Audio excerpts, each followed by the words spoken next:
G'day, mate. Welcome to another night. I've had a great day at work. It's fun. And now we're just going to, after watching the Swannies win in the football in the afternoon, and that's really rad as well. And to sort of show you what a poem, I'm going to make sure I just find it.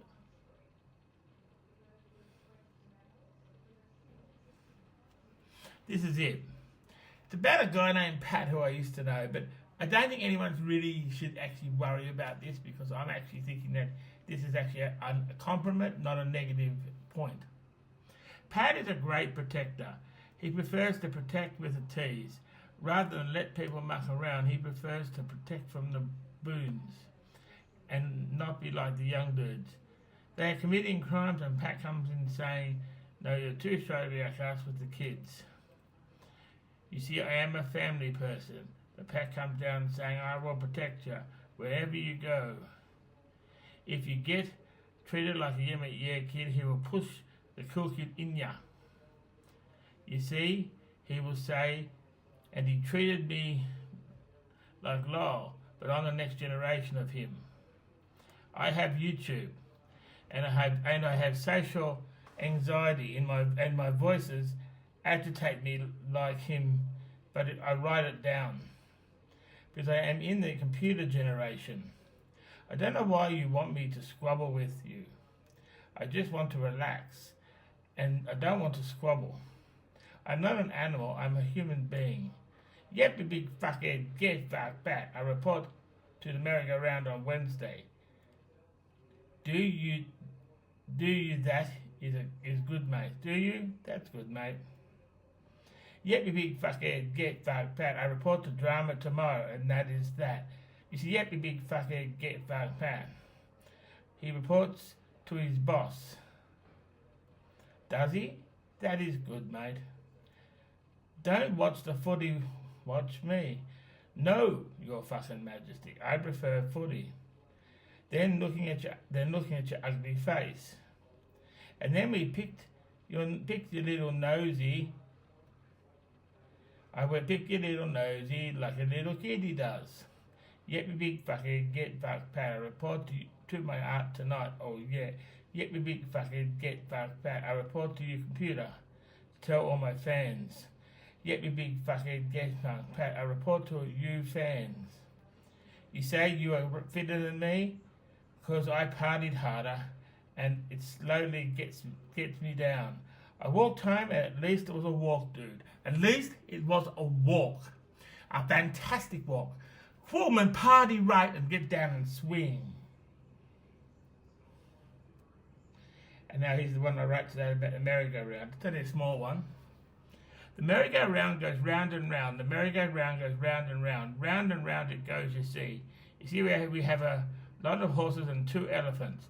Farlap and Sir Jack and Great Art and Land Tax. And more to that. Kids prefer the horses because they move up and down. The merry-go-round goes round and round. The merry-go-round goes round and round. The merry-go-round goes round and round. Oh yeah. Bout, bout. And now it's his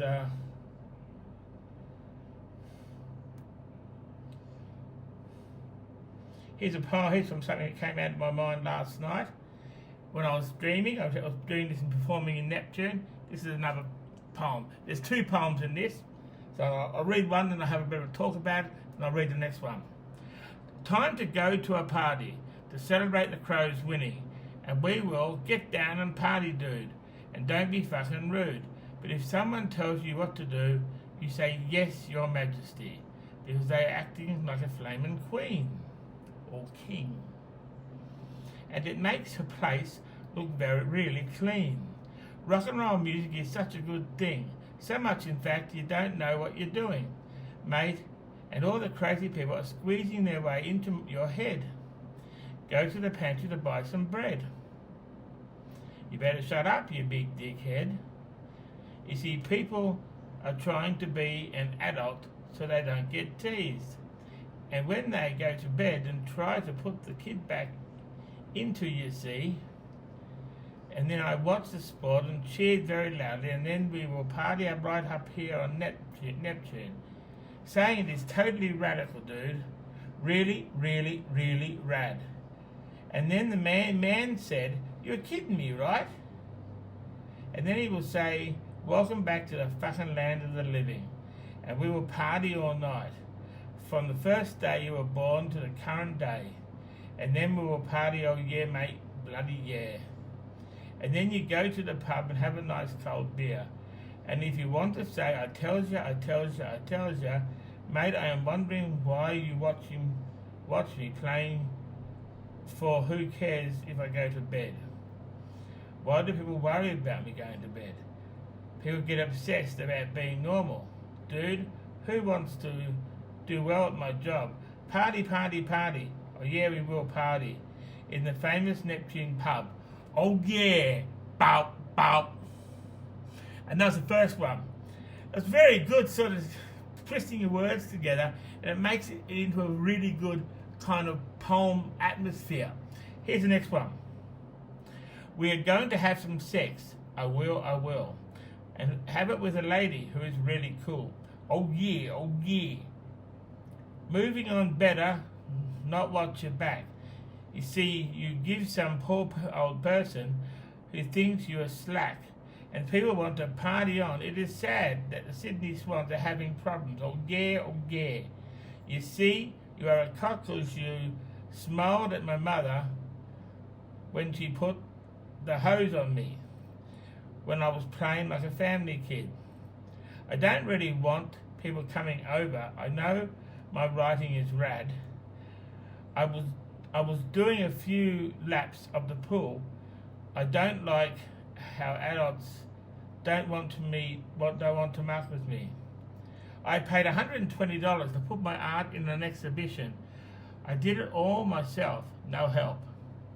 You see, my mother was a bit worried that it cost too much, but I really wanted to put my art out there. And there are still people worrying the people are teasing me, but I know for a fact that they are adults and they are trustworthy. I got the email from the email they sent me. I really want to put myself out there, and you have to be in it to have a go at winning the $10,000, mate. I don't have a beer with Tommy. I would love to have a beer with Tom. You see, we drink in moderation, and we will get drunk with a man named Dom. And you see, I partied with my father, oh yeah, to the very end. And sometimes you do that. Like I hear these crazy little kid voices about your daddy or your father's not around anymore to protect you. But really, what's really going on is you're trying to actually just be normal and just have a bit of fun, you see? That's what the kind of thing it does. And this is another poem I wrote. This is sort of what's going on in sometimes people's heads. You know how young people, when they do something wrong for a girl or something, and the parents want to throw them over the balcony? This is a poem about that. It's something about girls, sort of what's going on in my head. Throw him over the balcony and never try to be like us again. You see, some friends take pride in seeing people get thrown over the balcony. You see, I was trying to be a happy drunk, but people used to worry. I tried very hard to say I am sorry. You see, I'm not the sort of person I want to be thrown over the balcony, because I was a happy drunk. Getting the beers down me, mate. Bloody oath, I'm a nerd. I watch concerts and I enjoy the computer, especially YouTube. I know people like what I do. I will stick with them rather than going to the rich young adults who would love to see people get thrown over the balcony. You see, I was trying to be the cool kid of the families because my mates understood me. I'm a family person. I don't want to be thrown over the balcony by big rich pricks. Sometimes they're not really big rich pricks. Sometimes you might get thrown over the balcony. Sometimes people might think that's cool, but it's not. If you actually do so, if you do something, you don't do anything wrong to people, you're not going to throw you over the balcony. Because sometimes it only happens if you touch their girl. Well, that's how the cool people do it anyway.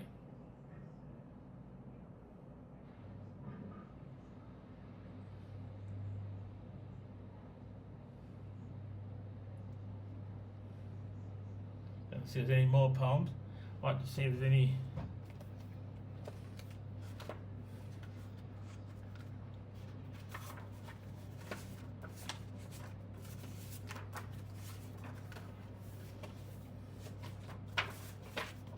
See if there's any poems.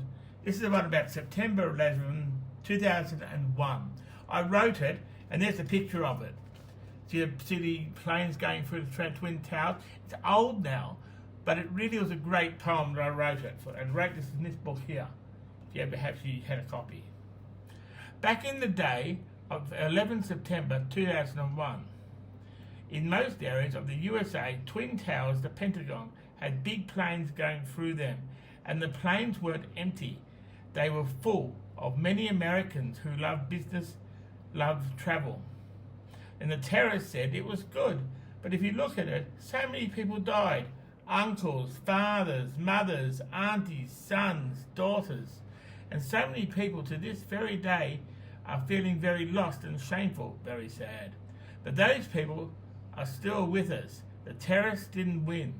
They could be somewhere different, but they are still angels of the Lord. Shine, Buddha, shine. Remembering the terrible day, yeah. People who love life and love their family. Shine, Buddha, shine. Feel the spirit of the victims as you speak to other people. Yes, that feels so great. Just shine, Buddha, shine. The day was awful. So many people lost their lives. Just sit back and remember the ways. And I just really think it was horrible that day. I was actually in bed. I was sleeping on the couch. And back in then, I wasn't very cool to go to actual big bed. So I just slept on the couch, because I don't do much now. But I'm just saying, and I woke up and had the TV on, so I like noise when I'm sleeping. And had a TV on, and I woke up and I saw, I was in a plane in my dream. And then, I was in a plane in my dream. And then I woke up, the plane went through the Twin Towers. It might be like a crazy person's thing, but it might have just been a crazy coincidence. Because there's no way I was in that plane, I was in America. I didn't dream into America. I don't believe in that. But I do believe it's a weird thing that I was in a plane, enjoying the ride, and I woke up and the plane was going through New York Twin Towers. Really cool.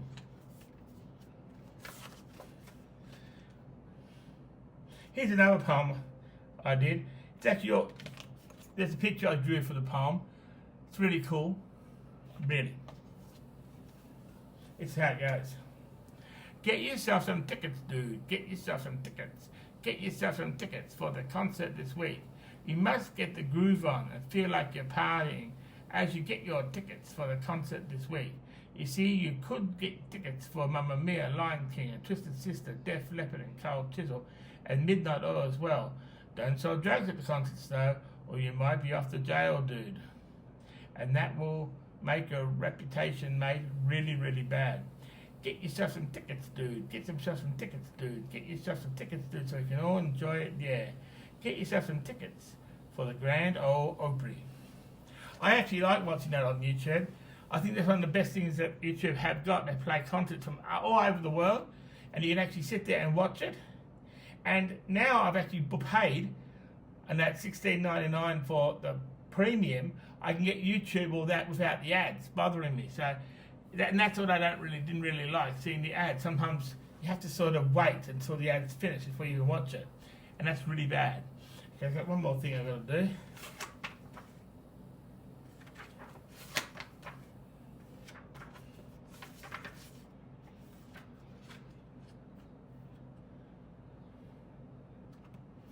Here's another one. That's a picture I drew of someone in a nightclub. And also yesterday I actually, as I told you before, and in that poem I was writing, I actually did I actually put my art into a drawing contest at the MT16, and it's going to be really rad. Okay, I've got one more to do.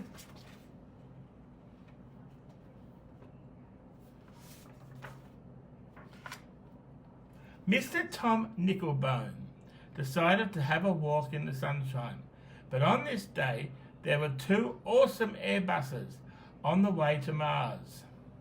Tom wanted the buses to hear him, so he yelled out, "Hello!" He then noticed two people who are catching the Airbus to Mars, waving at Tom. Tom said, "Hi, dudes!" They waved back. Tom was thinking this is what it was like when he was young. But he isn't going. But he enjoyed the walk. Seeing the buses, mind you, the buses were probably full, because Mars is a big place, full of methane plants to make the cosmic smoothies. Tom wanted to see his late grandfather, who died 15 years ago. There was an idea his grandfather was on one of the Airbuses, maybe ready to pick up apples from the apple tree near the men, because Grandpa loved doing that every day of his life. Then when he looked the other way, Tom saw a half record stuck in the ground. Tom was intrigued on who was the artist on the record, and finally he saw it was Bobby Darin. And Bobby was on the bus, saying hello to Tom. "I am putting on my top hat and my blue top, ready to party, saying hello to aliens. With big loud voice, you see, rocking around." And then Tom fiddled with antenna on the record to hear splish splash. I was taking a bath, being burned by his son's burn. Tom was asked, "Have you got $5 to ride to Mars and back?" Tom said, "Have I?" And Tom boarded the bus, and off to Mars they go. I hope you enjoyed that one. It was really cool. I actually wrote all these poems. There's no copyright because it's all me. Don't think that someone else wrote them. I actually write it. If you're thinking that's someone else's poem, there it is there. That's my name. You might think it's Aaron Clayton too, but my artist name is called Aaron Topsy the Clown Clayton. That's my artist name. Because I believe I was Topsy when I was Alfred Woodron. His nickname was Topsy, and I believe it was Topsy the Clown. Okay, I hope you had fun. Until next time, goodbye, dude. See you later, mate. Ooh.